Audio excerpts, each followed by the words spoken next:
jungle room, the vines hang deep. Breeze and raindrops as the emerald boa slither. Face to face they draw their guests in close. Their calm invites us to come hither. Every corner built for curious mind, a jungle playground, nature design. Build them homes, let instincts flow. Babies born, tiny lives begin to grow.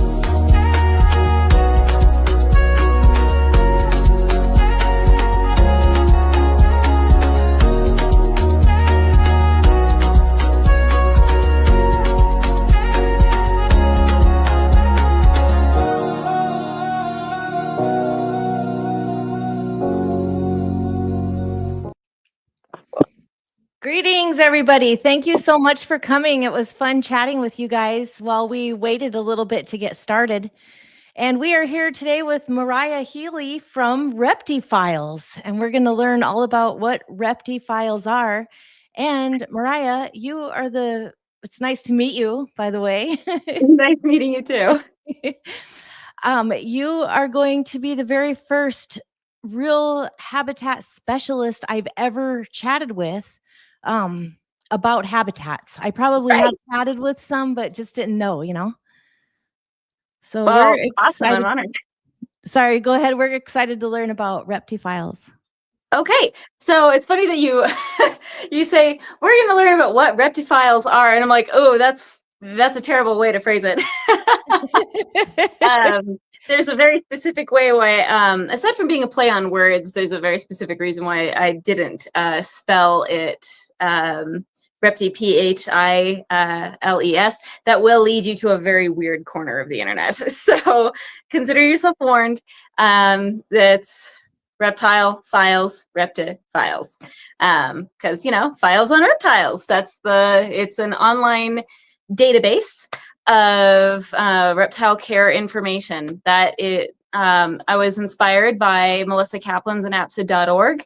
And I realized that, while it's an amazing, amazing resource, it stopped getting updated and it's fallen out of date. And so I kind of wanted to take it on my shoulders to carry on.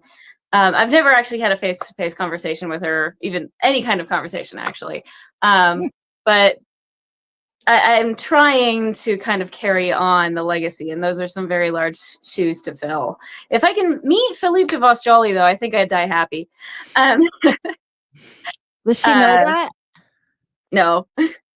Wow. I mean, she might be aware of Reptifiles at this point, but I really don't think she's really involved in the community. Right. Whatever happened. Whatever turn it took. Yeah, whatever. Different direction. Well, I'll tell you guys, I just learned about Reptifiles when Chris asked Mariah to come on the show, and he sends me the thumbnail and I look up the person and I was like, wow, this is insane. If you guys visit the Reptifiles website, it's all one word. There are files on all the animals you can click on. And the cool thing that you've done is taking full care manuals and condense them into a care sheet with product suggested products and all kinds of cool stuff. How did you even begin doing that?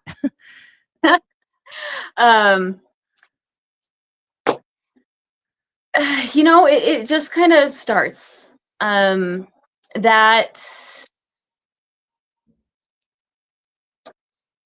It wasn't a glamorous start, I'll tell you that. It started off in a very well-meaning but amateurish fashion 9-ish years ago, depending on what you consider the start point being. I was working in search engine optimization or search engine marketing, and I'm waiting for the caffeine to kick in. The company I was working for gave their employees little sandbox websites to just kind of figure out how running a website works. And that was kind of part of a perk/training thing that they did. And I thought it might be interesting to start a blog and to see if I could find a niche that I could be comfortable with. and so I tried food blogging. It did not go well. I tried just kind of like the diary style blogging, lifestyle blogging. That did not go well either. And around that same time, my husband and I got some bearded dragons, and I rediscovered an old passion of mine in that process, which was learning about how to care for animals. That is something that I have loved to do since childhood. Like, I have just, it's kind of an oddly specific thing to be passionate about, but I have always been very, very interested in caring for animals in captivity, specifically exotics. Domestics have not really interested me very much, ever. The closest it's gotten is horses. And that was quite the rabbit hole I was in for years. But I mean, you can find notes that I've made that my parents actually saved of how to care for an iguana. And I drew a little iguana in a terrarium, and I posted it to Instagram somewhere. But and just a list of like the things that I would need. Very, very simplistic. But you can see my passion for that topic even then. I tried my hand at breeding betta fish as a kid. It was never fruitful. But I was really into betta husbandry for a little while, as far as I could be. As a kid, there are limitations. And I even started like I called it the betta breeding club, as like a way to share what I was learning with my friends. It was really just an excuse to get together. And I'm sure they absolutely hated it. I bet they loved it. I bet that was really cool. Are you kidding me? Getting a bunch of like 8-9-year-olds together to learn about the ins and outs of betta fish reproduction? No. That is so sweet. And I annoyed the heck out of this one poor Petco employee who had done it. And I kept calling her, being like, just with all my questions that I couldn't find answers to in a book or on the internet. Because, I mean, that was 20 years ago. Oh, the internet was a very different place back then, and yes, yes. Much harder to find information. And I mean, the books that I could get were the ones that were available in my local library. Finding information was hard. That is the sweetest story. You think it's sweet? I was such a weird kid. Like weird little girl picture of me in the dictionary. Well, you've gone to school for husbandry now. Yes. So actually my bachelor's degree is in, it's a general studies degree with an English emphasis, or writing specifically. But my work with Reptiphiles did a lot to get me into my master's degree with West Liberty University. And that is the short version is zoo science. The long version is natural history-based exotic animal husbandry. Wow. And there are only 3 schools in the country that offer programs for zoo science. I used to think that if you wanted to get into exotic animal husbandry, you needed an internship at the zoo. And that was just, I thought that was the reality, until I was listening to the Animals at Home podcast interviewing Dr. Zach Loafman, and hearing him talk about his recently published paper on natural history-based husbandry for false water cobras. And at first I was enraged, like, you're on my turf, dude, get off. And then I realized, trying to calm myself down, I'm like, okay, this is academics. I'm very much on the casual side of things with the pet industry, and he's in academics. And then at the end of the podcast, he says, I teach this, and if you want to learn more about potentially joining my program, get in touch with me on Facebook. And I was in touch. I was messaging him within the next 15 minutes. And we talked that afternoon, and I think we even chatted on the phone. And I just knew this was like, it felt like fate.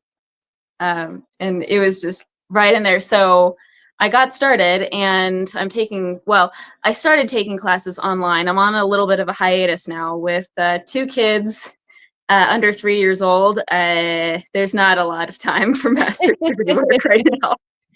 Yes, but you have a plan and you have a path. That's Yes, and incredible. the classes I have taken have just been, I mean, master's level classes. They're designed to refine you and expand your worldview, and that's exactly what they're doing. It's been absolutely fascinating. And I've got to say, the animal behavior and training class has been incredibly useful for dealing with toddlers. You know, I Not can the differences definitely at that see age. the transfer. Yeah. That's fantastic.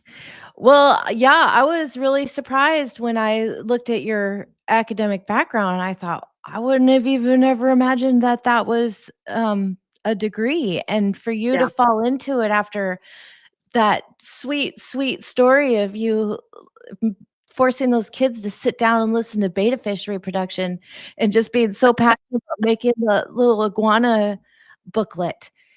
When you put your ReptiCare sheets together, Hmm.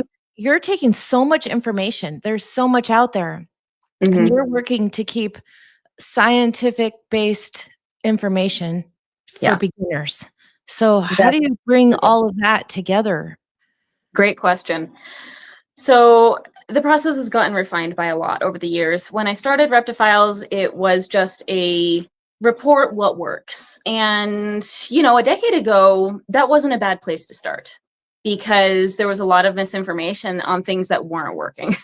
The care sheets were they were very, very bare bones. I mean, we were seeing horrific standards, just a lot of confusion on internet forums, Facebook, a lot of arguing. And I thought, I'm going to sift through and I'm going to find the current good, hopefully best practices.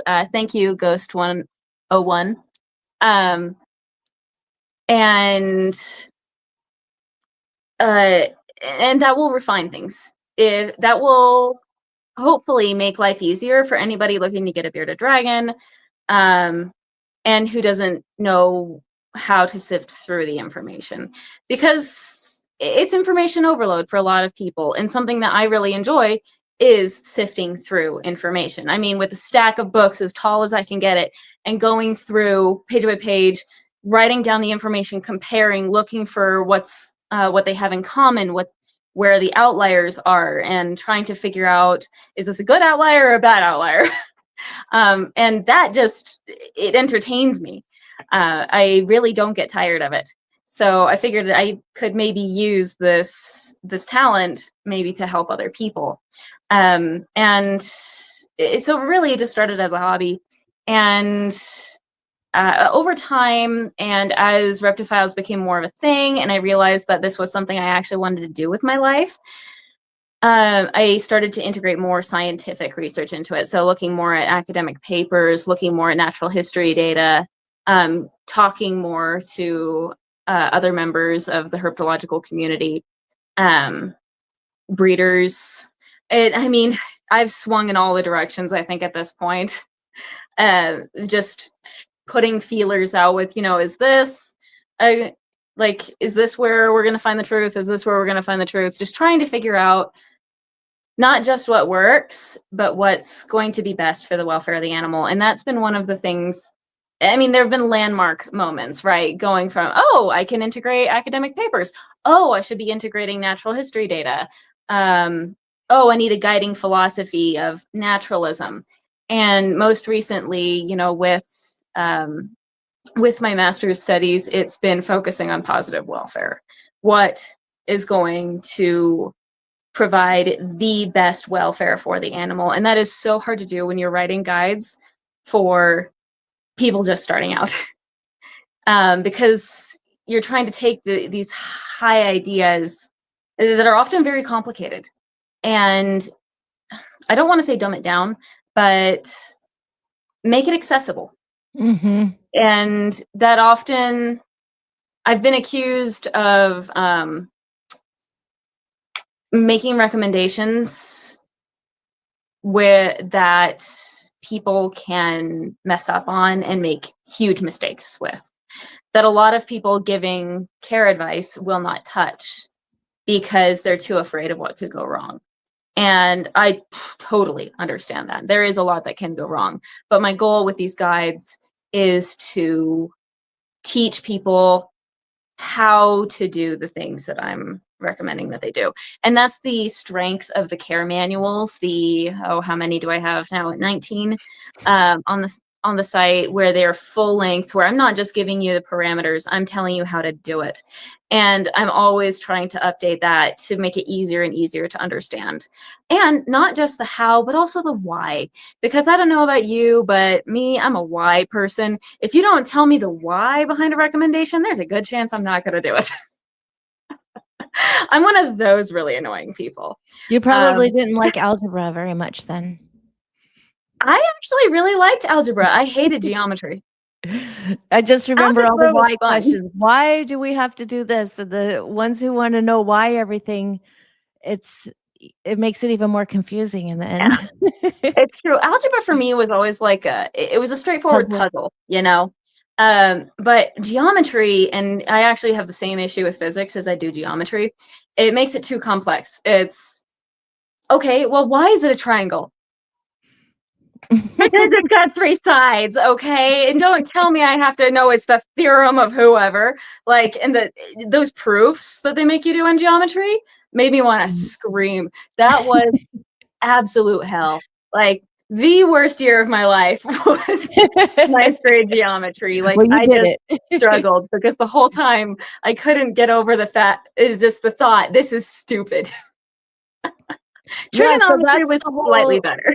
The whole relationship right there, when you said the why, it is so important, because people do just absorb the information better when they understand why. Yes, absolutely. Because you're providing context. And that's what I like about when you're integrating welfare and natural history, is that's context for the recommendations. This is why the animal is the way they are. This is why they need the things that I'm recommending. And then, of course, you know, recommending specific products on, you know, addressing the obvious it is a way to fund my research, to keep the website going, to make sure that I have the most time I can possibly have to dedicate to research, so that I can keep going rather than frittering away my time with other people's projects. And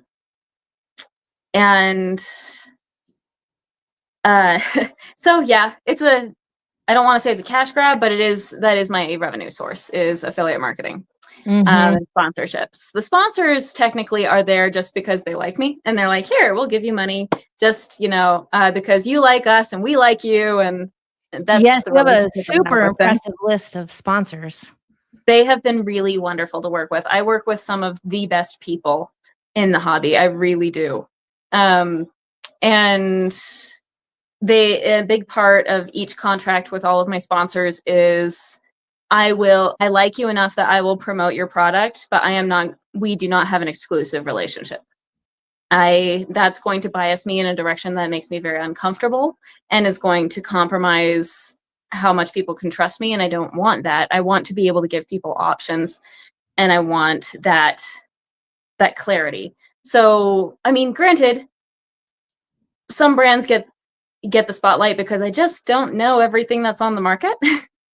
But I do my best to stay abreast of what's out there and highlight the things that I like best, whether I have personally used them or I have thoroughly evaluated the way that they work and firmly believe that they work well for people. But when in doubt, I try to use these products myself before recommending them. And sometimes there are surprises where I think that something's going to work in theory, and then it doesn't, like the Zoom Ed Repta cooler. It's not a very good evaporative cooler. But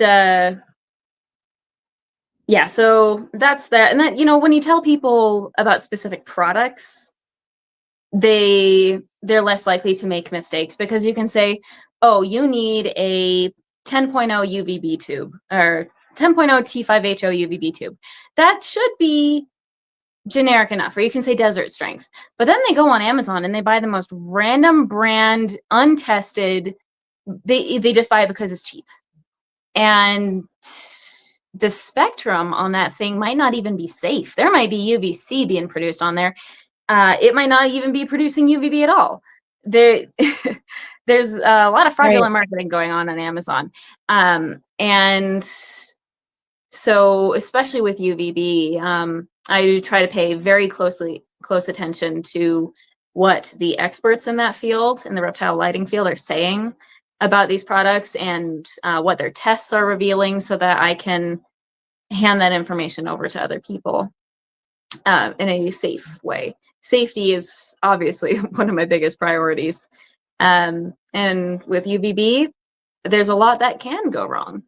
And a lot of people get frustrated with that, like, why go through all the trouble of figuring out UVB when it's cheaper and not, just a lot easier to just give the animal vitamin D3. And then, that's why I have the explanations that I do on the site. But, sometimes the product recommendations are just a lot simpler than that. And, you are probably going to be okay with, something else. Like, I really don't care about ceramic heat emitters. They're all practically the same. Right. Or heat mats are all basically the same. As long as, you apply them correctly. So that's just where it's more of a use thing than a which one you choose kind of issue. And I try to be pretty clear on that. But especially in the care sheets, where it's not talking so much about how to use the products and how to set everything up, and more about just, here are the bare bones, detail information about why you need it the way that it is. Just 4 pages of, this is the minimum. This is the bare bones of how to keep this animal not only alive, but hopefully put you on the track to thriving. And when you have the right products, it simplifies everything. And it reduces the margin of error by quite a bit. When you're going out and making your own decisions, there is a lot that can go wrong versus just having a shopping list and doing it the simple way. It is, granted, pricier though. Yes, when you put all that time and research into it, if somebody doesn't have a Reptifile, then they have to put all the time and research, because I know these are our first snakes we've ever had, these emeralds. That's hard to believe given your setup. I know. It's crazy, isn't it? My husband never even touched a snake, but we just researched. I mean, we did so much research. I've been to the jungle 11 times to go look at their habitats, and it's nonstop research. And you have put all that together for folks, because something you said earlier, 2 things, and they're related, and that's the conflict in information out there. I mean, these animals, it was crazy. That's why I ended up starting to go to the jungle, because there was so many people saying so much different things that I needed to just go see for myself. And now I know. And it's still that way. There's so much conflicting information. So how do you deal with all of that conflicting information out there? Not only how those people talk to you, like that was the second thing that was relative, was, that those people you said won't even touch that type of information because it's too many things can go wrong. So how do you deal with the haters, basically, is what I'm saying, the ones who say, no, that's not correct? Or do you even have that? Yeah. So you're kind of asking 2 different questions, if I'm hearing you correctly. It's one, how do I sort through the information? And 2, how do I talk to the people who want to argue with what I'm putting out there? Yeah? Yes. Okay, so sorting through the information. Having a central philosophy is key. This is a realization I had around the time that I created the Hognose Snake Care Manual. Where I go, there's so much information out there. Actually, with hognose snakes, I think there wasn't enough. for some reason. Mm. Which is kind of funny given how popular they are, They but are back popular. then the boom of hognose snakes hadn't quite hit. And I naturally branched out, and also I was reading the Arcadia books on, let's see, I believe it was specifically The Theory of Wild Recreation. And I love those books. If anybody hasn't read those yet, John Courtney Smith's books are thought-provoking and a really great way to just kind of open your mind to the possibilities of naturalistic husbandry. And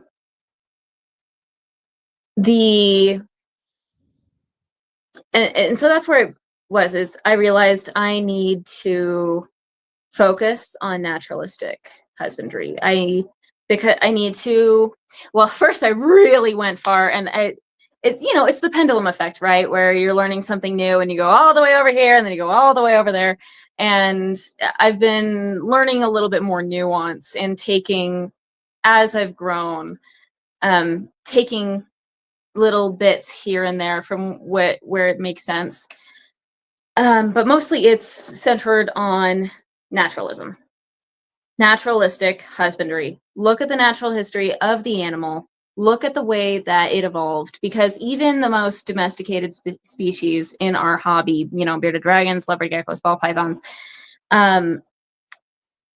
they are very different still from the domesticated animals that we are familiar with, you know, cats, dogs, cows, sheep, horses. One, they've been domesticated for a lot longer. Two, they have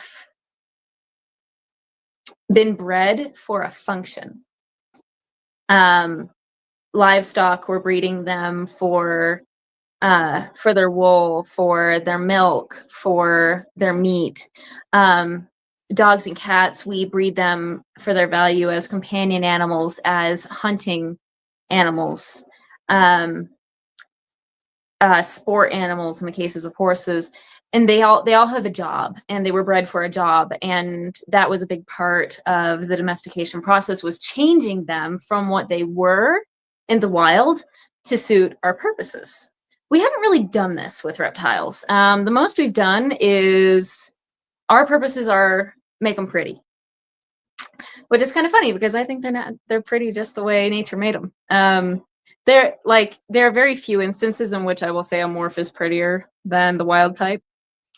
I just really enjoy the way nature made them, and it's so funny because there's also a lot of variation in the wild too. Like, you're looking for a morph when all you're looking for actually is a locality.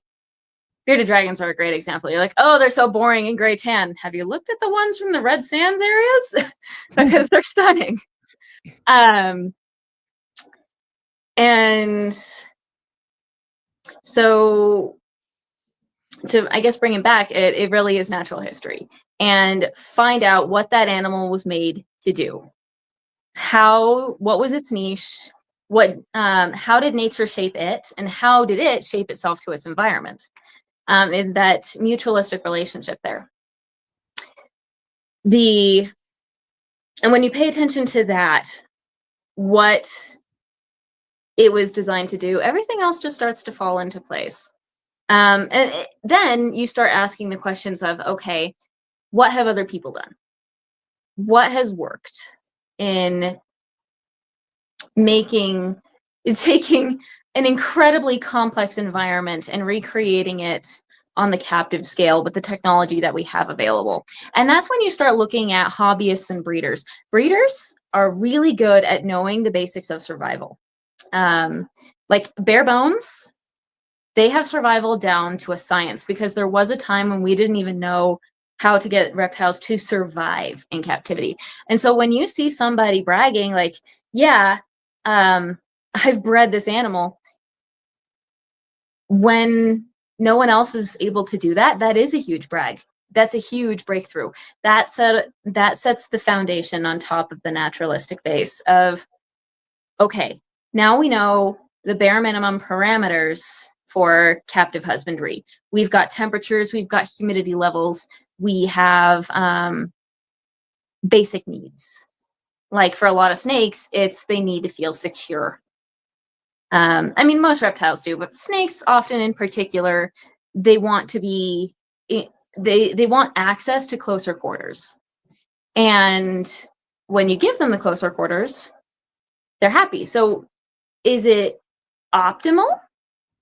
Maybe not, but it's addressing their core needs. And then you expand outward from there. So that's why I'm always paying attention to the breeders. The best breeders, what are they doing? And even the not so great breeders, it's important to pay attention to them and see, okay, what did the not so great breeders and the best breeders have in common? Like if we're really stripping this down to the species' barest needs, even the not so great breeders, they won't succeed if they don't have the basic needs met. And it is a little hard at that point because reptiles are so incredibly adaptable. They are not that delicate, actually. You have to screw up pretty bad to harm a reptile, which shows you how bad we're screwing up. Like, it's because once you have things right, they actually get so resilient. And granted, that does vary from species to species. Some have a very narrow range of resilience and how much they can take, and others, you can, they will take and take and take until they just can't. Like iguanas. It's sad, but it's also incredible. Mm-hmm. Bearded dragons are a good example. Blue-tongued skinks. I mean, all of the core species of the hobby are the hardiest. So when you're looking at, ratings of difficulties of keeping, it's really a question of how hardy is this animal. And the hardier it is, the more you can mess up with it and still get away with it while you learn the art and science of caring for reptiles. That's the easier. Whereas the ones that are less tolerant of that learning curve are going to be on the harder end of the scale just because they're not as hardy. And sometimes wild caught and captive bred are going to be very different on that difficulty scale, because wild caught, they're already coming in with they're so stressed. And that already starts them off on the wrong foot. They're at a huge disadvantage. Whereas if you get one captive bred, they're accustomed to captivity, and that actually makes them hardier because they're not dealing with as much of a load to begin with. So yeah, paying attention to breeders, what's the bare minimum of survivability, and then you build on top of that and you start looking for who are the great keepers, who, like, start to cast that net a little wider and say, okay, who is doing just a spectacular job of caring for these animals? And that's usually a question of who's passionate about this species. If I can find someone who's passionate about the species, or at least passionate about the animals in that general area, I've hit a gold mine. Those are the people I'm talking to, because they are going to be the ones who will help guide me and nitpick the information that I found and said, yes, this works, but this is better. And if I can find a mentor, a good example would be when I was making my red-eared slider care manual. That was another pivot point for reptophiles, I would say. And that and the Jackson's Chameleon Guide, actually, with talking to Peter Nakas. I have no idea if I pronounced that name correctly. I've only talked to him via email and chat. He mentored me on that guide and helped me learn about chameleons and how they function, period. It was so generous of him to help me with that project. But then with the red-eared slider care guide, it was Roman Murin. And he taught me a lot about, because with chameleons, they're really touchy. You look at them wrong and they're dead. With red-eared sliders, they're on the IUCN's most invasive species list, 100 most invasive species. You can find them almost anywhere in the world. And they are thriving somewhere. So it's like, okay, we know that a red-eared slider is like the raccoon of turtledom, but like, how do you get a red-eared slider to thrive exactly? And that's where he was pointing me in the right directions of, okay, yes, you can keep them in, you know, in a little tank with an island on it and, you know, a spot lamp, and they will tolerate it for many, many years. Or you could keep them in a larger pond where they can, you know, swim enough to maintain good muscle tone, thermoregulate a bit, adjust the depth according to their stage of life, which, you know, is changes based on age. And then, you know, you could have an island, or you could give them actual land for them to walk on. Are they going to be using that land every single day? No, but there are parts of the year where they're going to feel the need to wander. And if they have an island, they're not going to wander. They need a shore to help them, you know, burn off a little bit of that. I need some more dry time. So they can feel like turtles. Yeah, so they can feel like turtles. And that's a big part of the talking to a species expert, someone passionate, is they know how to get the animals to thrive. They know, they've had a lot of time with the animals to know more about their behavioral profile that maybe natural history data is not going to give you. You need somebody who has been dealing with these animals, who knows them inside and out, what drives them. And a breeder is only going to see reproductive behavior. A passionate keeper and a hobbyist is going to be paying attention to the overarching behavioral profile, what they're doing when they're not reproducing. And that's actually why Reptiphiles is a, even though husbandry does cover, like as a term, it covers both care and breeding, Reptiphiles is focused on care. I'm not a breeding resource. I am not qualified by any stretch of the imagination to be a breeding resource. You want to breed these animals, talk to a breeder. I am here to just talk about the non-reproductive, fulfilling the other needs of the animal. And whether or not reproduction is key to an animal thriving, you know, that's a conversation for a different time that I don't know if I'm qualified to really make. So that's kind of how the process goes for filtering the information, is, you know, just stripping down bit by bit. Okay, where's the context? What's the minimum? And how do we get them? And what are people doing to help them thrive? And then I integrate it all together. I bring the natural history data back in, and I say, okay, here's a picture of the animal that I've been able to get. What is the equipment that is available to us, and how do we make it work for the animal's needs? And that's where it comes down to experience. That's when I'm doing my work as a reptile husbandry expert, is I'm taking my experience of reptile husbandry as an art and a science, looking at reptiles as a whole and saying, okay, what are the basic needs of reptiles? What are the basic needs of the groups? How do we, and when there are gaps in the data, how do I fill it up by extrapolating from something similar to say, this is probably how we're going to fulfill this animal's need. And, you know, sometimes I do get it wrong. And then somebody says, hey, expert over here, you've got that wrong. And I say, great, where have you been all my life? Let's talk. And that's a big reason why I'm not comfortable with publishing physical books or even ebooks, really, is in a website format, I can change things at the drop of a hat. When something needs to be updated, it's easy to do. But if it's published and I've gotten something wrong, that's scary. I can't commit to books.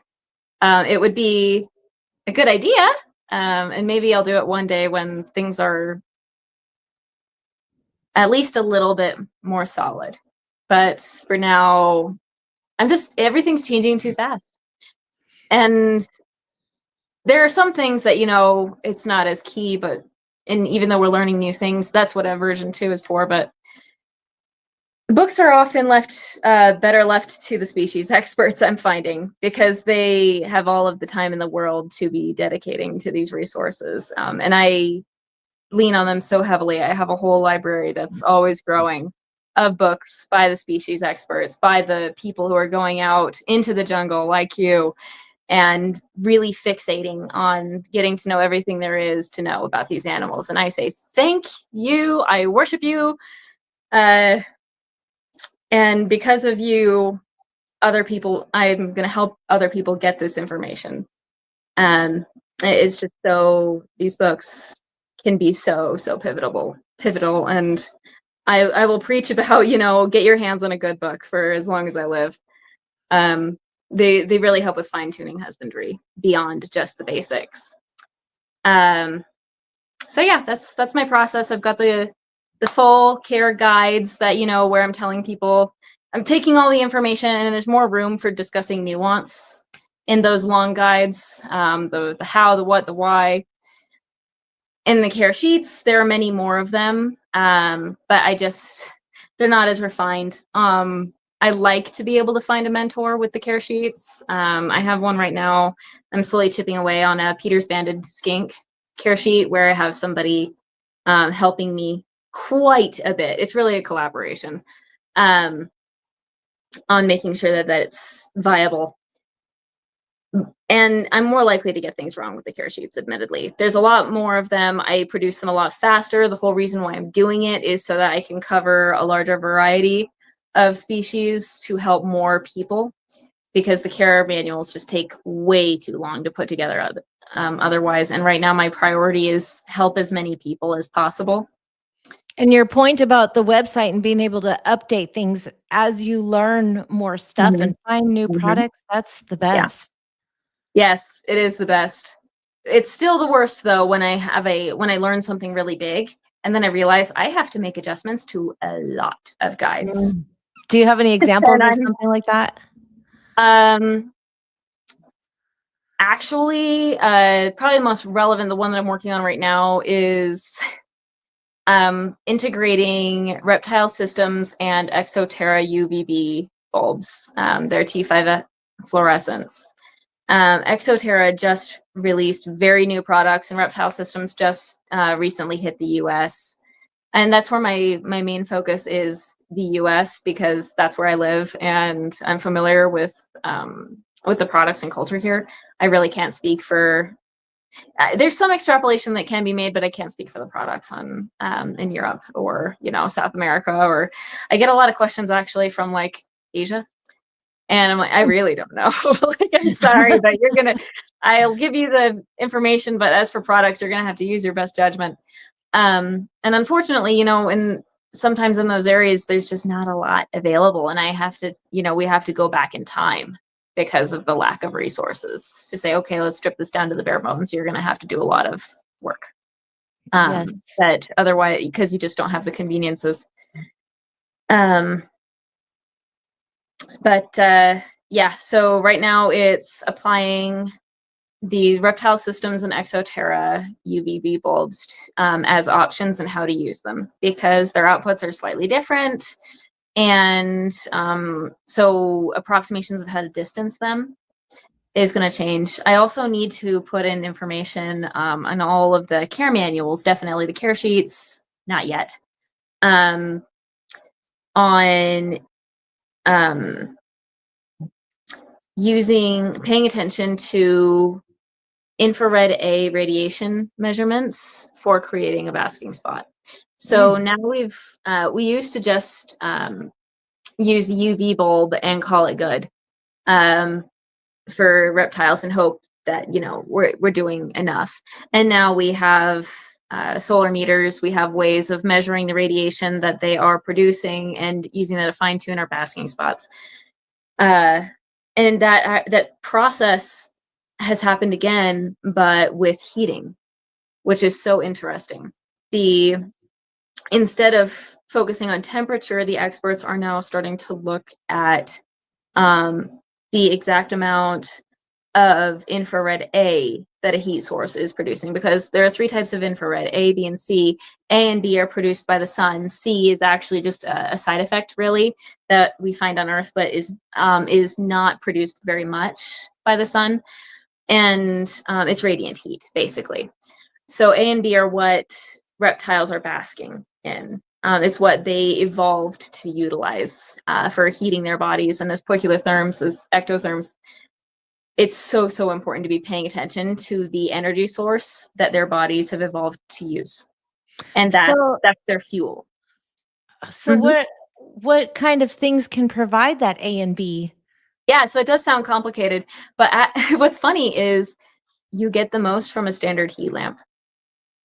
And what about those of us who light really can't use producing- heat lamps? Sorry, go ahead. Can't use heat lamps. So that's an interesting question. So yeah, just a incandescent bulb or a halogen bulb, it's producing light and it's producing heat because I am not a lighting expert.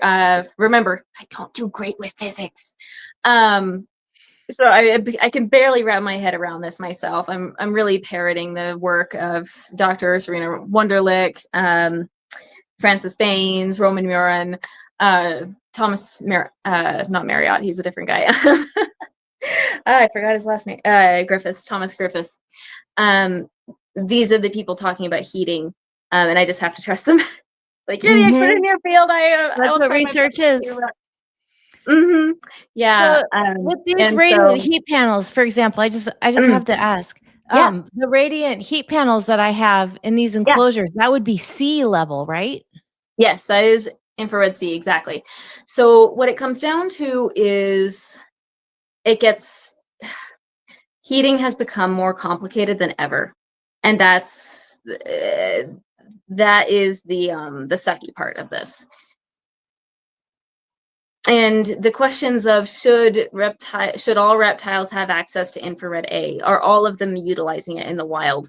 That's a tough question to answer, because infrared A and B are not going to be present in areas where there's no light or very little light. You're going to be seeing, if they're not actively basking in a sunbeam, they're going to be benefiting from radiant heat, just the general air temperature for regulating. They're going to be doing a little bit more thermoconforming than they are thermoregulating, so to speak.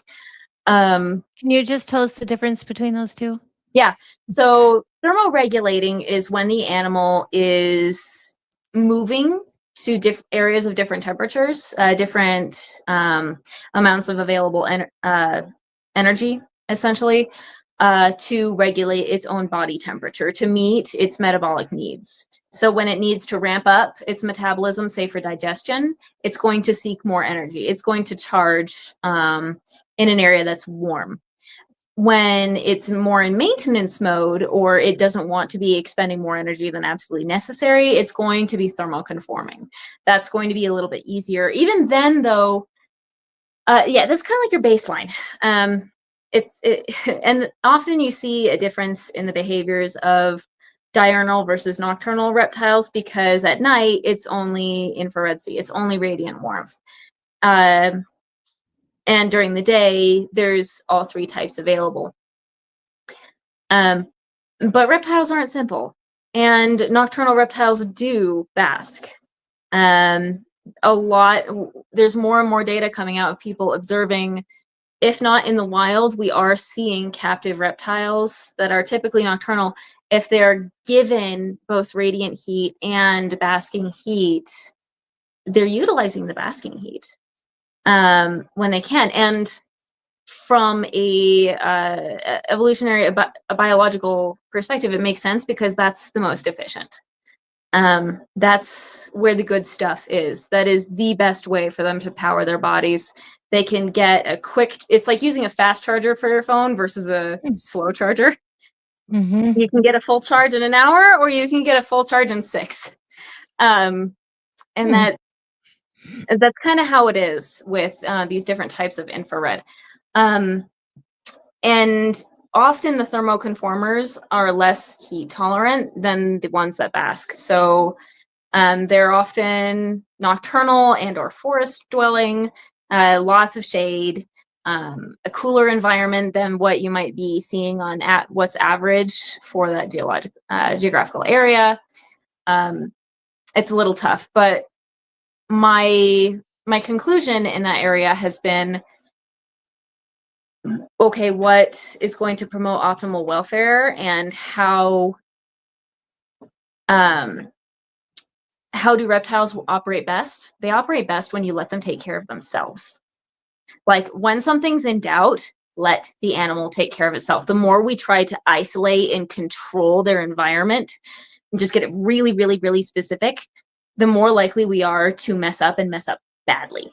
If we can give them a lot of latitude, gradients and humidity, gradients and temperature, just let them do their thing. Give them as many options as possible and then see how they use the environment. Let them take care of themselves according to their needs, not just on the daily, not on the weekly, but on a annual cycle, really. Really looking at the big picture of the animal's behavioral profile. Because when you isolate, like, oh, I never see them bask, therefore they don't need basking heat. Unless you're watching your animal 24/7, you can't actually know that. And it's that just erring on the side of caution is what I am all for. If you, and that is why one of the big reasons why I am such a passionate advocate for larger enclosures. Larger enclosures mean more options. Smaller enclosures mean fewer options and less forgiveness for mistakes. That's one of the, I'll just interject right there. One of the things that I get a lot of feedback on from the old school guys is that there's way too much. Put them in tubs. I mean, they have literally told me the exact words, called my husband on the phone and said, you put play snakes in that jungle room and you take those animals and you put them in the tubs where they'll feel safe. So I have had that. Yes, and that's a great segue into the other question that you asked.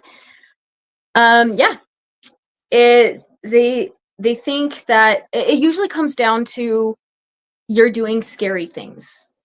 You are getting into this area of where you're not tightly controlling the environment. And yeah, there's more room for mistakes, but there's also more room for the animal to be able to overcome those mistakes, to be able to cope while you learn and refine. Whereas, if you spill a water bowl in a rosy boa's tub, humidity is going to shoot right up because there's no ventilation whatsoever. And all of a sudden you're seeing respiratory infections because, you just took an environment of, low humidity and shot it up to high humidity and they can't get out. So that's where the water bowl thing is. Or, you have the advice, don't have a water bowl, period, because it will change things. In a small enclosure, a water bowl can cause a lot of problems, especially with minimal ventilation. With high ventilation, in a large enough enclosure, putting a water bowl in a Euromastix enclosure is not going to cause problems, and it's going to make sure it stays hydrated. The number one problem or mistake we make with arid and especially semi-arid reptiles is not giving them enough water. We are so scared of respiratory infections that we are drying them out into reptile jerky. And that right there triggers a whole avalanche of other health problems, namely substrate-related impaction. That is a symptom of dehydration often, as well as other things. It's not an illness or a standalone problem. It's a symptom of a greater issue. Well, just real quick, what kind of animal would they recommend not to give water to? I wouldn't even begin to know what that is. Bearded dragons, Euromastix. There's a lot of advice where it's like, don't risk it. Don't keep a water bowl in there. Let them get their water from their food. Give them occasional soaks. Control the water intake. Don't let it be in the environment. It's ridiculous. Because people are so paranoid about humidity. And and that's one of those things where if you create an environment, leopard geckos, sometimes you'll see that advice with leopard geckos too. Drowning themselves. That's a common argument is, oh no, they'll drown. And that is something to be aware of. You don't want them to be trapped in water. But usually if you're smart with your choice of water bowl, that's not going to happen. Often larger and shallower is going to be safer than small and deep. But so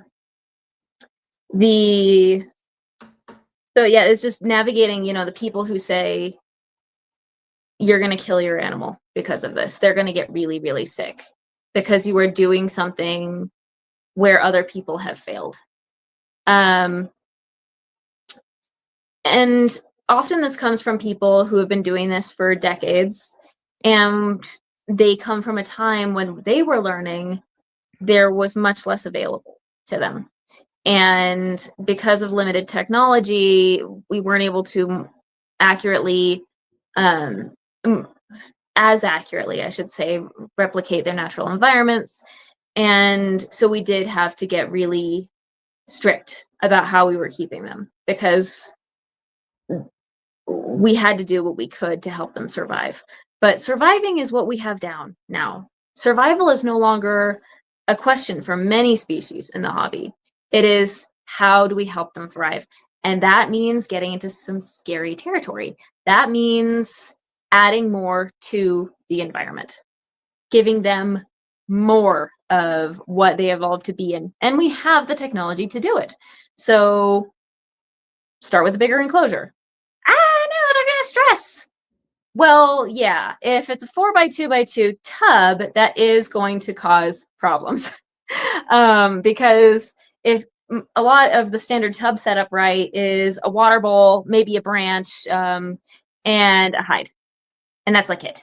Substrate optional. If you do that with a larger enclosure, yeah, the animal's going to stress itself to death because there's nothing in there. And it's going to feel like it's out and open, and it's going to be bored to tears. Nobody wants to live in an empty house. It's kind of like living in, a New York apartment with 700, not even that, like 400 square feet, versus, living in a 3,000 square foot house with a backyard. If you put the amount of furniture from that apartment into the house, it's going to be really bare bones. And you're going to be like, what's the point of being in here? You fill it with stuff to make it functional. And that's how you make these bigger enclosures work.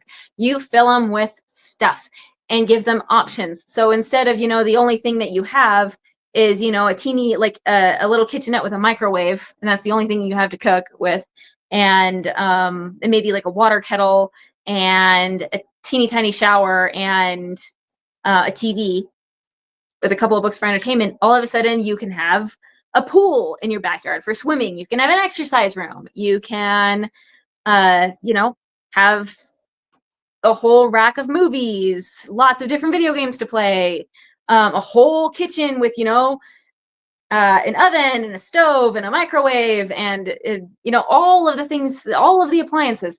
And all of a sudden your options for the way that you live your life have gone much higher. And granted, cleaning it is going to be the worst. Yeah.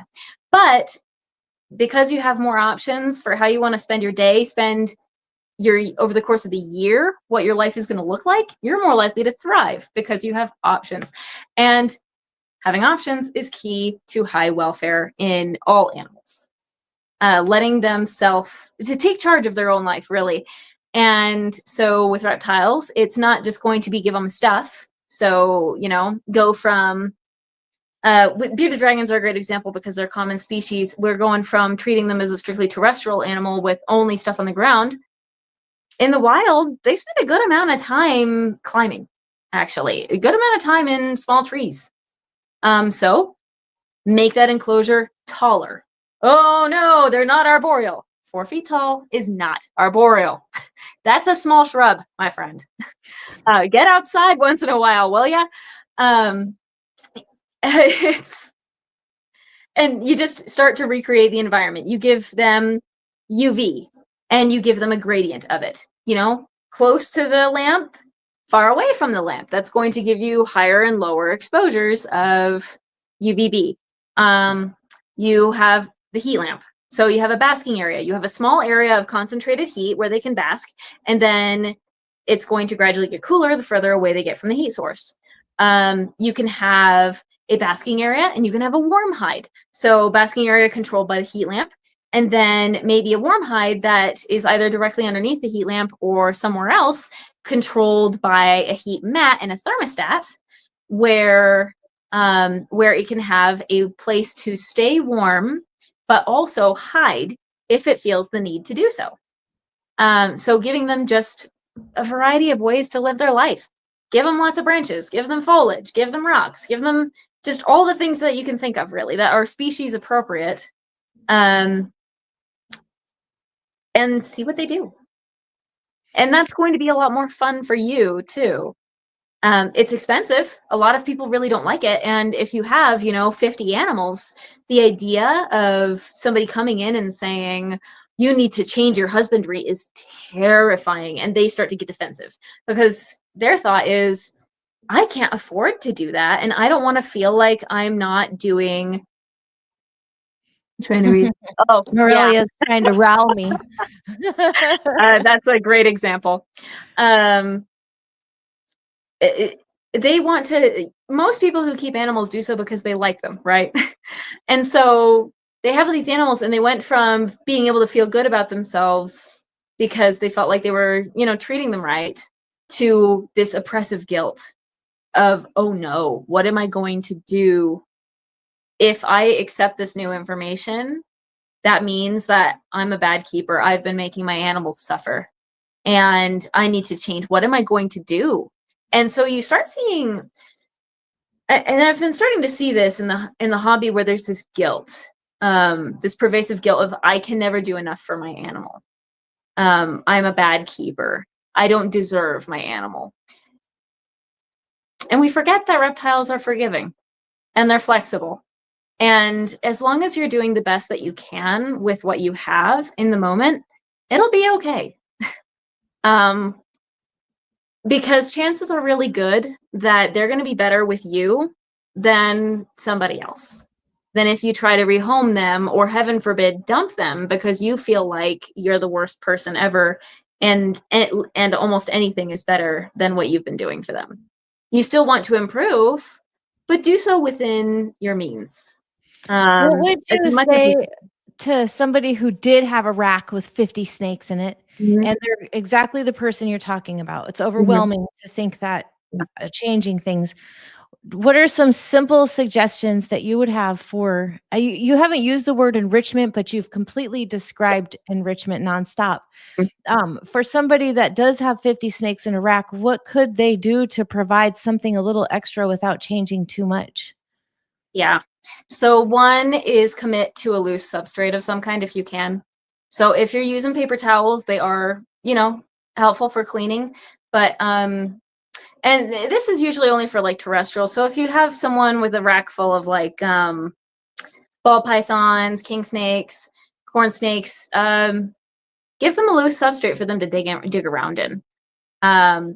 Even ball pythons are not burrowing snakes. You can see it very clearly in their morphology, but give them a chance, some moist sphagnum moss, and you might find them missing one day.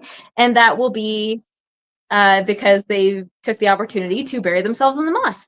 And that's something that they chose to do. You just gave them a choice. They can stay on top, they can go inside. Something to interact with, something to smell. Sensory enrichment's huge. It's a very easy thing to do. Give them something to smell, especially with snakes. Their sense of smell is such a big part of who they are, how they live. Giving them different scents that are obviously safe is going to be big. Increasing ventilation is also going to be very helpful. You might have to mist more often, but they're going to get more fresh air and they're going to be less likely to get sick because of that. So often a lot of these things are, you put in more work, but the animal is doing better because of it. And I think that's not too much to ask. If you don't have the space, put in the work. And then a big thing for racks, if you don't have the space to make the tubs bigger, which please make the tubs bigger, but even if you can't, it's going to be get them out as often as possible. So do what you've done with your room. You've got these amazing branches on the ceiling. What you have done is what I want to do with my current reptile room. I have an unfinished basement that I am very slowly turning into my dream office. And what I want to do is I want to put branches all over the ceiling for my snakes and have like little hammocks in the corners where they can hang out in.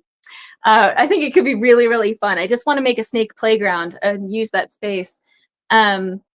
And that's what I would encourage rat keepers to do, would be get the snakes out as often as possible. Let them play. You can keep the dog in a kennel all day, or you can let it run. So let them run. If it's not practical for you to get them, give them a room of your house. An account on Instagram was Urban Snake Magic. She doesn't post about this very often anymore, or really often. She's not as active as she used to be, but she snake-proofed her bathroom so that she could just let snakes roam around there unsupervised. That's what I tell people when they say they want to do this. I'm like, do it to your bathroom. It's a real easy place to do it. Yeah. Yeah. That's keep one the toilet of the things that you can do. Yes. Or you might find a snake having a swim. Or at your neighbor's house. Or at your neighbor's house. Yeah, depending on how your plumbing goes. Or fill the bathtub with a little bit of water. See if they'll swim. They might. And at first, since you said that, sometimes at first they're stressed out, but they would need a couple times to get comfortable. Yes. Yeah, just because the first time doesn't succeed and they seem stressed about it does not mean that it's bad, period. That's a really great thing to bring up, is the stress. People are like, oh no, they're stressed. Well, yes, everybody has a transition period when they're faced with something new, and an animal that has spent its entire life in a rack, suddenly given a lot to deal with, is going to freak a little. And you often see the rack-bred reptiles doing much more poorly with fully enriched setups than the ones that logistically can't be bred in racks. My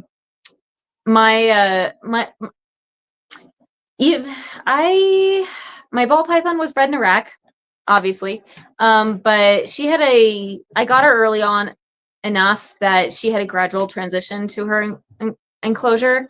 And I'll be putting her from a 4x2x2 into a 4x2x4 soon. So she hasn't really had a chance to get stressed by new environments. In fact, what she's shown me is that new environments are exciting for her. She's very excited for the next new thing, and that's been awesome to see. But I have let's see, what is she, 2 years old? A blue-tongued skink that I recently acquired. I love skinks. Skinky day, period. Probably my favorite family of reptiles. They're just delightful in every way possible. And she was not kept in a rack, but blue-tongued skinks can take a lot. They're pretty high on the hardiness scale. And so she was kept in a suboptimal environment with a very limited diet. And she's grotesquely obese. Oh my gosh. Like, you'd think she was, ready to pop pregnant. But no, she's just really, really, really fat. And that's one of the reasons I got her was I was like, if you stay where you are, things aren't going to be good. But my husband fell in love with you, and I think I can give you a better life. And I happen to have a spare enclosure. That's always the dangerous thing. You have a spare enclosure. Spare enclosures never stay empty. That's right. So I brought her home, and for a while she did not really move from her warm hide. She stayed in there constantly. And I could barely get her to eat, actually. And she was not as friendly as she was before. Just very stressed. And it's been months. She did a winter cooling, just kind of, lots of inactivity. I stayed hands off, and now she's come out of cooling, and I'm starting to see more normal behaviors. She's starting to use more of her environment. She's not as freaked out by all of the heating and the UV and stuff, and she's adapting. And so slow change, but there's still adaptation, and a lot of people don't have the patience to let their reptile adapt. to something new. They just say, oh, it didn't work. Well, you tried it once, man. You've got to give them a chance to get used to what you're giving them. They might not like it at first because it's new, but just because the animal doesn't like it doesn't necessarily mean that it's not good for it. And they start to like it. It happens. They're habitual. Yeah. The only problem with it is an animal can't miss what it's never had. But once you give it something, a taste of something better, of a better life, it is far worse to take it away. So it will never be able to go back to living the way it was previously. It was happy where it was. When you open the door into giving them more, they might want more and more after that. They do. And that could be tricky, but hopefully it's addicting because you get to see more of your animal's behaviors. And with reptiles, that's one of the most compelling things about them is their behavior, being able to watch them and love them for what they are. When we cram them into a tiny box and don't really, look at them, interact with them, they can't really be a ball python. They can't really be a leopard gecko. They can't really be a corn snake. And no wonder people get bored and want more animals because, well, what's there to see? What's there to interact with? This is something I would love to see people start doing is make their reptiles I would like to see more 1 to 2 reptile households, kind of like dogs, cats, where because of the high level of interaction going on between human and animal, you're full. You can't take on another animal, and maybe don't even want to because everybody's needs are being fulfilled because you're fulfilling each other through regular interaction. And I would love to see them become family pets in that regard. So I had an experience at a reptile expo a couple years ago. Yeah, something like that.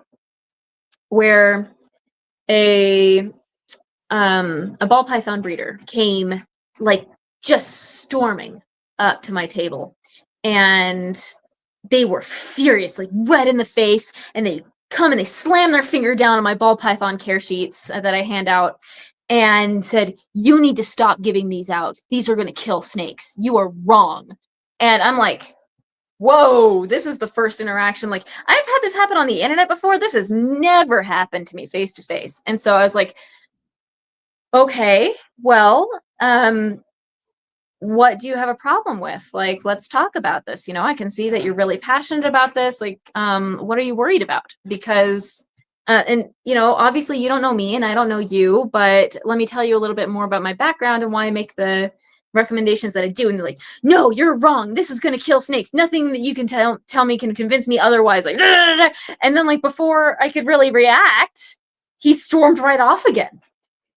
It's just and I'm like, what was that?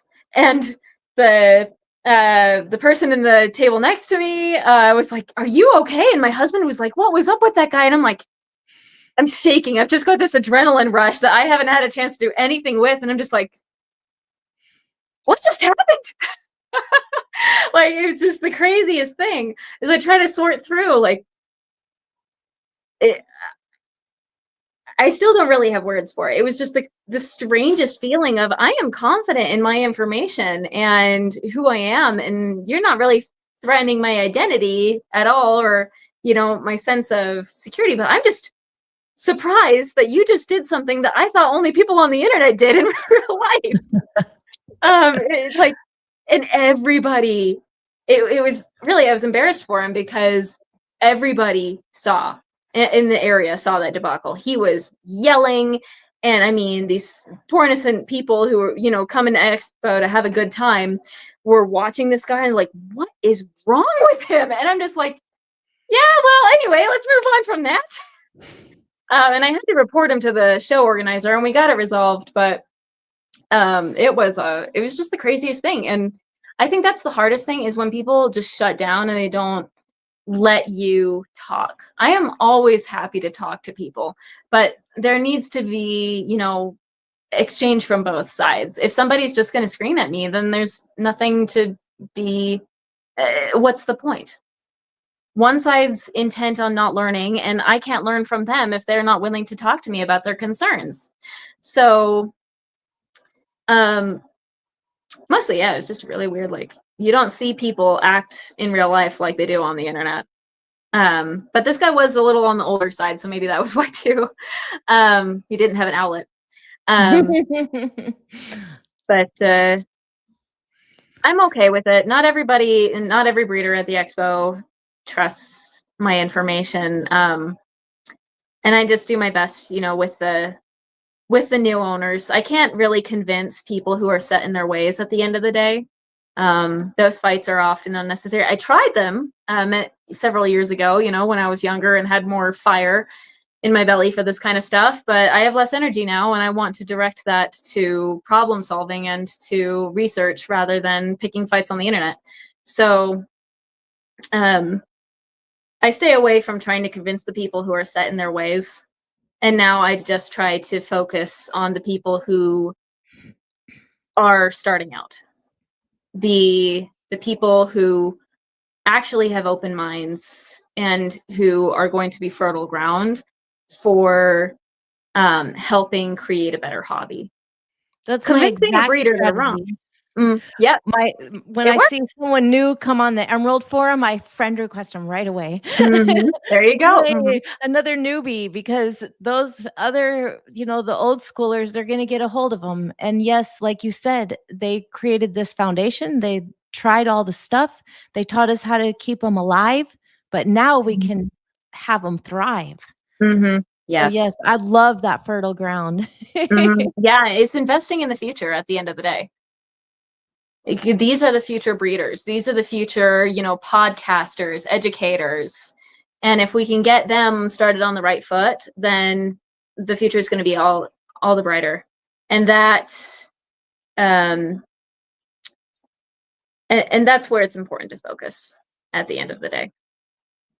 It's just the future. That's my big goal with Reptiles, is setting a higher standard for reptile husbandry. I'm not trying to change the past. I'm trying to change the future. Mariah, if you can just hang on with us for just a minute, and Chris is going to run a thank you to our sponsors. Hopefully, I haven't seen him out there in a while, but he'll be listening and he'll hear us and come as soon as he comes. He'll do that. Okay.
All right, we're back. All right. I wanted to come back, and two really big things I wanted to talk about just a little bit more before we finish up. Is we talked a little bit about things that you can add to rack systems, loose substrate, and some different things. And you also talked about myths, some myths that like don't give these animals water, which I've never heard that, and it's hard for me to even believe that's a thing. But I would like to put those two things together and kind of think more about what are more things that people could do who already have systems. Because I do get asked that a lot. What can I do to this space? And for me, for the arboreals, it's like fill all that empty space with vines, give them, you know, like you said, stuff. Yeah. So more tips for people who already have established setups, Yeah. and also during that, breaking some of those myths. I think Mhm. those things go together. Yeah. Yeah, more stuff is almost always a good thing. um, maybe one is my advice is, once you're more established, do everything you can to make your life easier so that you have more bandwidth for enrichment. So if you're misting by hand, if you have an itch to do something, install an automatic misting system. Try your hand with foggers for boosting nighttime humidity. Humidity goes up at night in basically every part of the world. And that's something that we don't do as reptile keepers. There are people who argue that that's one of the reasons why our animals are so dehydrated in captivity.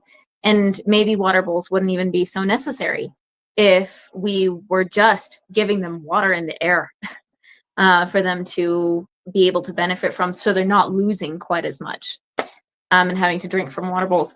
Oh, my boa's out. Yeah, it's about time for him to be waking up. Um, And then ventilation would be a real mhm. thing with all that humidity. Yes, yes.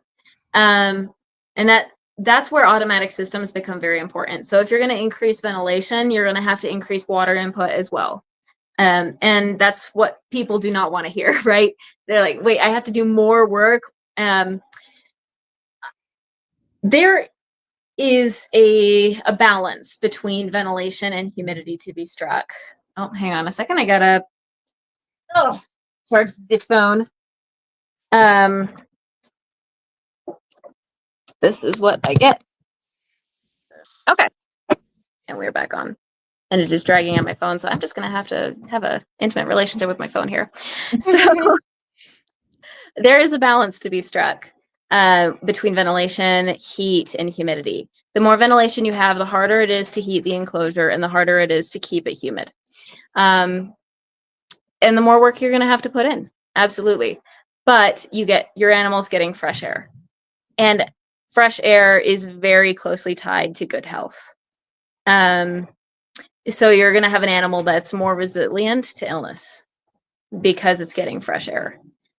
So and I mean, I'm just a big fan of mesh top enclosures, because then you're not putting the heating equipment and the lighting equipment on the inside, and so you can control the temperature a lot better because of that. And one of the biggest dangers of keeping reptiles is it's overheating, right? It's a lot easier to kill an animal by overheating than it is by underheating. And with an open top enclosure, you're less likely to overheat. And then, instead of getting on your back and muttering curses to yourself as you try and fail several times to get a screw in the right place, to get a lamp in the right spot, and then you realize that you need to change your configuration, and oh no, but you committed, you can just change things up as much as you want when you have a mesh top enclosure. Obviously, you can't squish as many enclosures into a space when you have an open top, because they don't stack as well. But again, it's that heat management. And one of the reasons why I'm so passionate about that is I'm a firm believer in big basking spots. This is because in nature, reptiles are not basking in a little sunbeam most of the time. They're basking in an area much larger than they are. And their entire body is evenly receiving warmth at the same time, which enables efficient thermoregulation, efficient circulation, and it's good for the entire body. There's some argument that with bearded dragons, you see tail rot because the basking spot is too cool, or is too small. And so their tail is cold when their core is warm, and they're not circulating efficiently enough for their extremities to get what they need. And so you can have, that's how necrosis forms, is when the cells just can't survive that. So that's one example of how that can potentially happen, is just poor circulation. Gout is actually when you have a flare-up of gout, that's a side effect of poor circulation. And so even when the kidneys aren't processing the uric acid properly, it's poor circulation that's going to allow those crystals to deposit and form in the extremities, which is why you usually see gout in areas where that don't receive good circulation, such as the hands and the feet.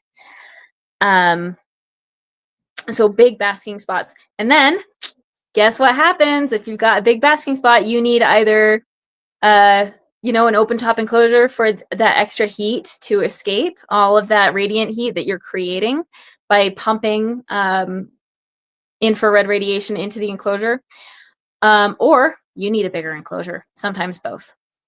And one of my firm beliefs is that if the enclosure is not big enough to safely handle a basking spot large enough to evenly heat the animal's entire body, with snakes I would say coiled body, then the enclosure is too small and you need bigger. And that has significantly informed my recommendations on minimum enclosure size. Is can you safely have a cluster of 4 halogen heat lamps in this enclosure? And people are like, oh no, don't do that, the enclosure will overheat. Get out a fan and get more ventilation for that enclosure. And if at all possible, you need bigger. And that's usually when they already have an undersized enclosure that has been established that is just too small to be good practice. So yeah, one of the many reasons why I'm passionate about that is efficient thermoregulation there. Yeah, so get ventilation in there, and then if needed, get an automatic misting system in there, preferably with a fogger. Keep that fogger clean. Use distilled water or RO. It's 6s really between the two. Just make sure that they are being monitored so that you don't accidentally flood the enclosure. Misting is good for getting water on surfaces. Fogging is good for delivering water directly to the air. And then often with high ventilation enclosures, you're struggling with humidity.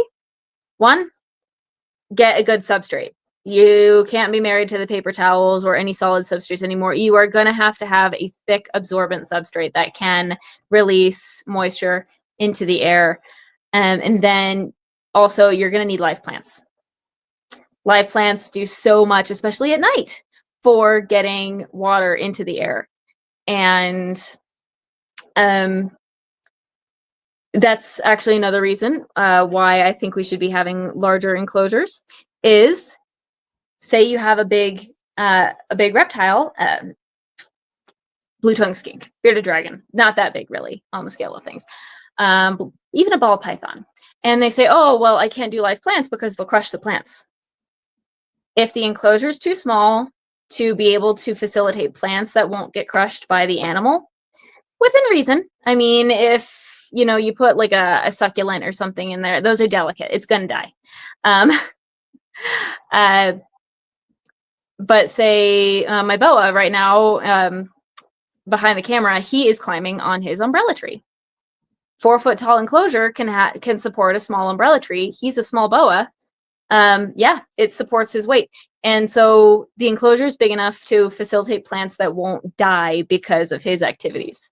And that's how I know that the enclosure is big enough for him, at minimum, because it can support the plants that he needs.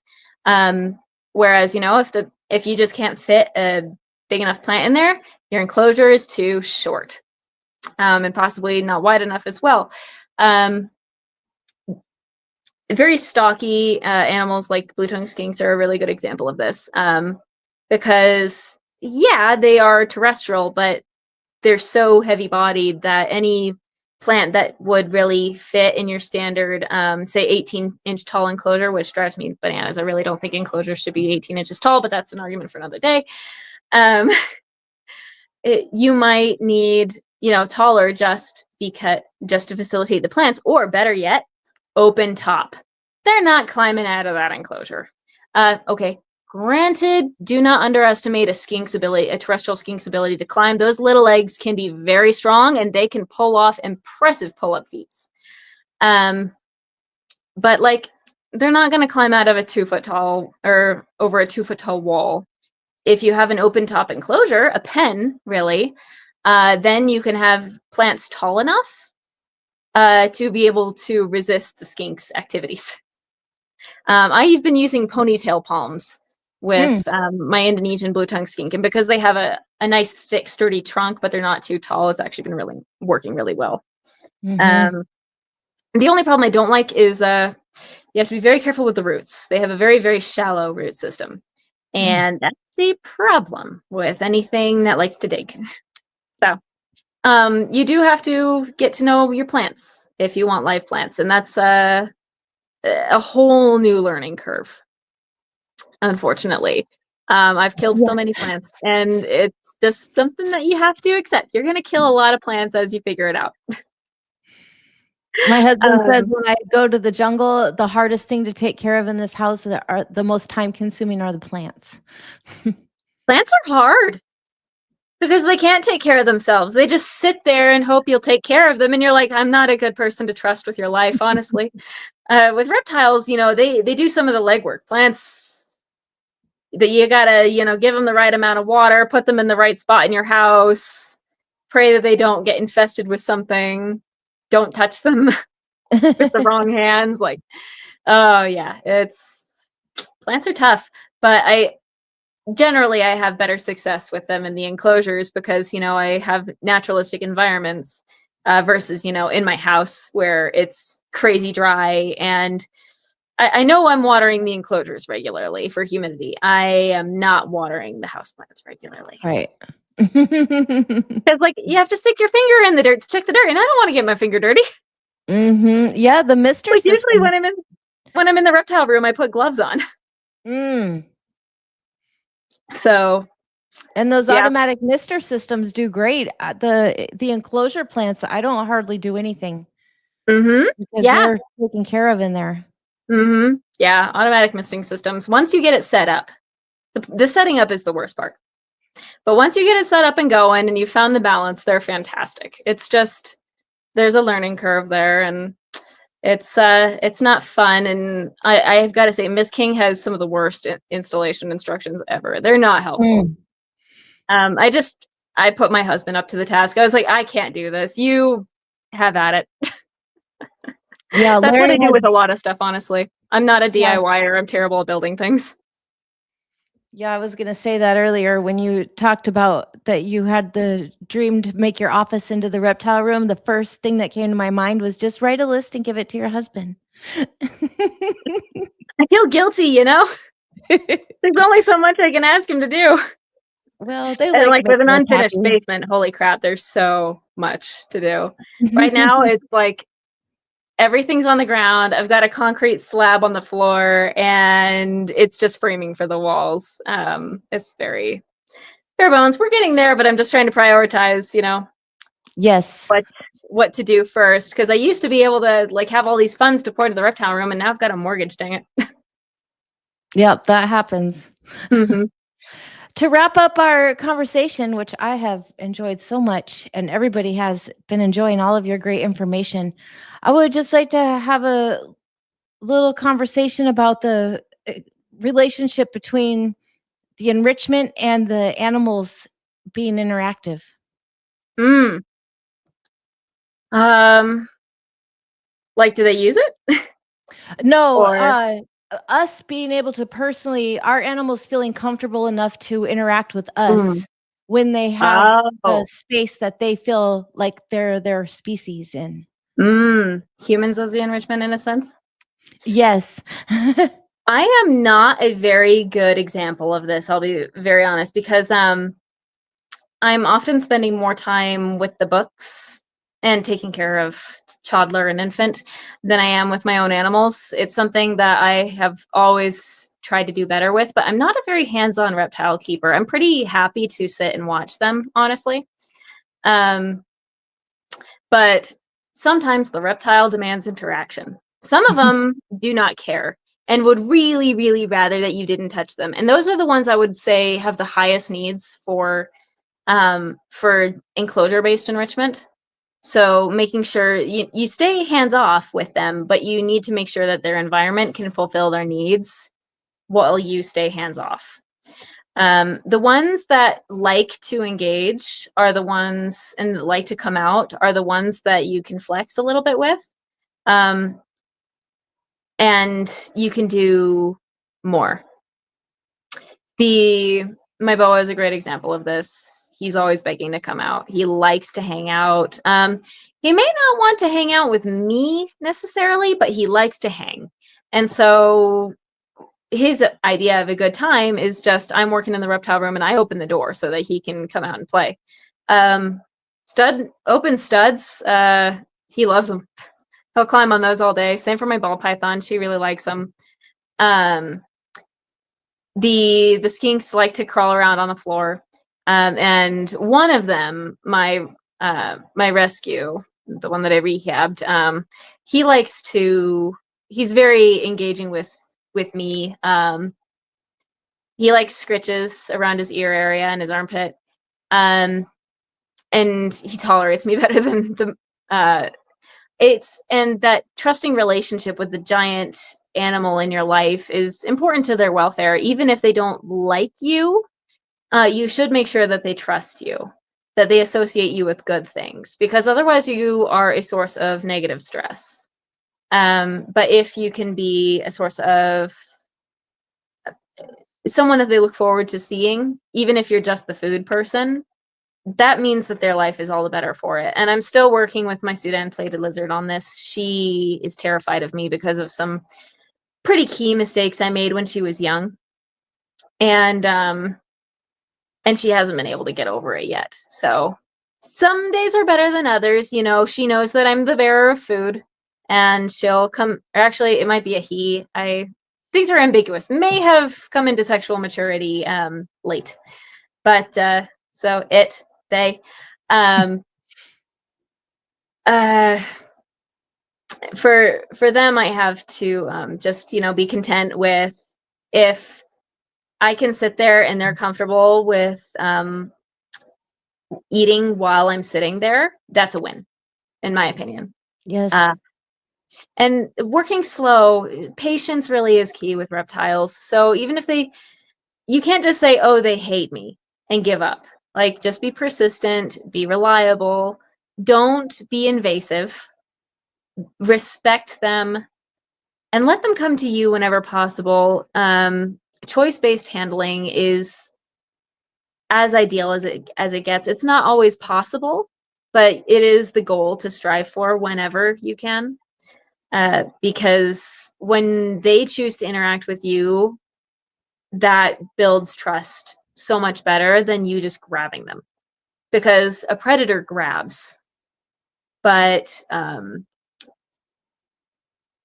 something that they can come to without getting harmed is something that they can trust. Even if you're just another part of the environment, you're not something that is harmful, and that's a good thing. Very nice. Thank you. And I saw some questions out there earlier asking where can they find you? And so I text Ghost and I asked him to put it out there, and he did. And that was Reptifiles, all one word, reptifiles.com. reptifiles.com. That is my main hub. If you want to get in touch with me, Instagram DMs is probably the best place to go. That is the place I'm most active these days when it comes to responding to questions. Technically, I put out videos on TikTok and YouTube every once in a blue moon. Not terribly responsive on there. My email is also it's backed up. So DMs is going to be the best place to find me. So yeah, videos, YouTube, and TikTok, but I also post them to Instagram, so you're really not missing out on anything. High levels of activity, best natural substrate for a corn snake. Okay. High levels of activity in an animal can be good, and it can be bad. So that's tricky. What you're looking for is stereotypy. So man, I just realized this thing has been all crooked. I need to get a new thing for holding my phone, I think. So stereotypy is a repetitive behavior that an animal performs as a form of coping with stress. It's like nail biting in humans, or nose picking, or in horses, it's weaving, cribbing. Dogs, it's going to be, obsessive licking of a part of their body. Birds plucking their feathers. Yes, birds plucking their feathers. So when you see a repetitive behavior, that it usually results in some kind of self-harm, but not always. If they're running around in circles, if they're pacing back and forth, that's stereotypy, and that's bad, and should be discouraged. That usually means they need more.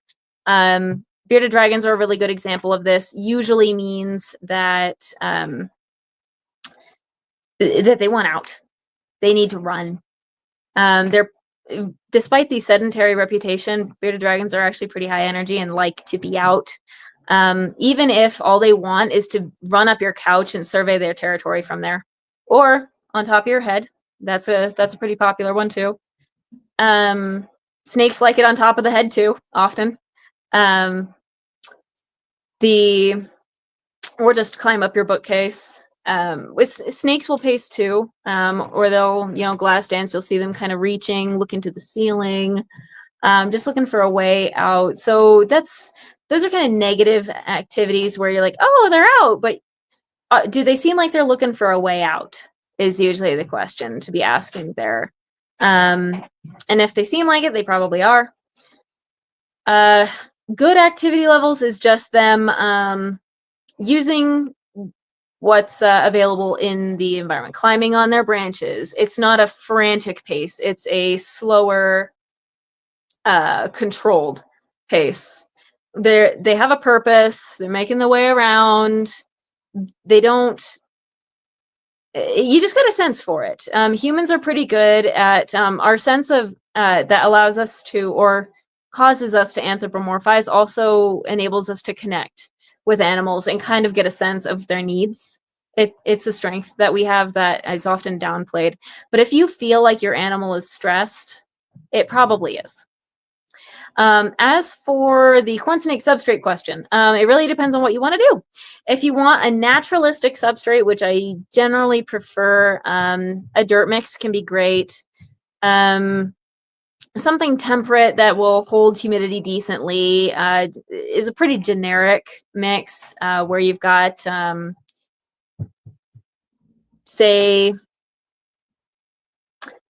trying to remember, about 40% topsoil or reptisoil mixed with about 40% peat moss or coconut fiber, and then about 20% sand for a little bit of drainage.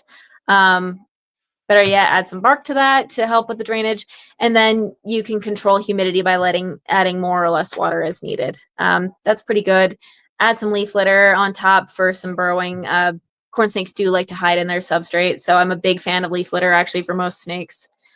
For if you don't want to go that complicated with dirt, honestly, aspen shavings do a really good job. Or aspen splinters.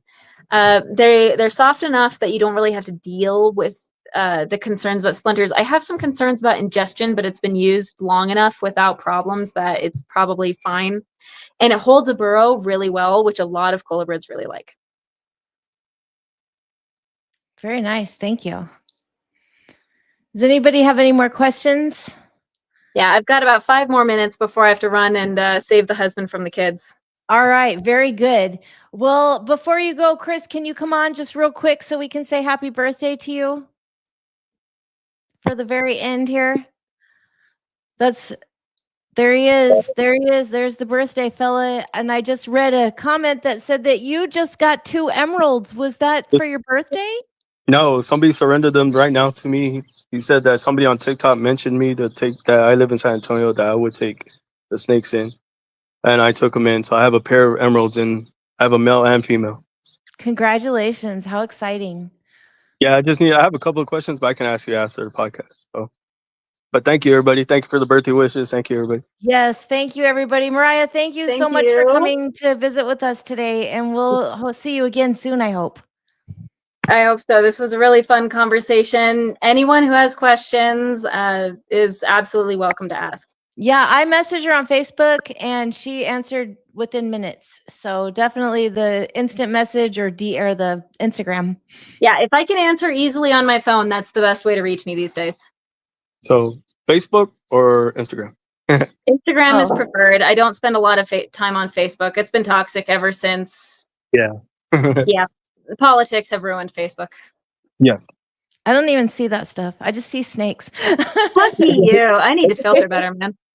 I'm like, yeah, I guess it depends on who you follow, because I do get some politics stuff, which I don't really pay attention to. I just got a lot of reptile people.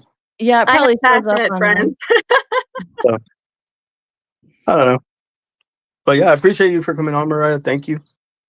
Thank you. I appreciate it. Thank I you for enjoyed being the flexible. conversation. I was listening to everything y'all guys were talking about. Really, really useful information. So hopefully somebody watches this and says, nice things. Yes, for sure. That would be nice. Bye, everybody. Thank you, guys. Bye, guys. Thank you guys again Bye. for the birthday wishes. Big Thank 40, you, 40. Chris. Appreciate you guys. Have a good night. Bye, Chris. Thanks.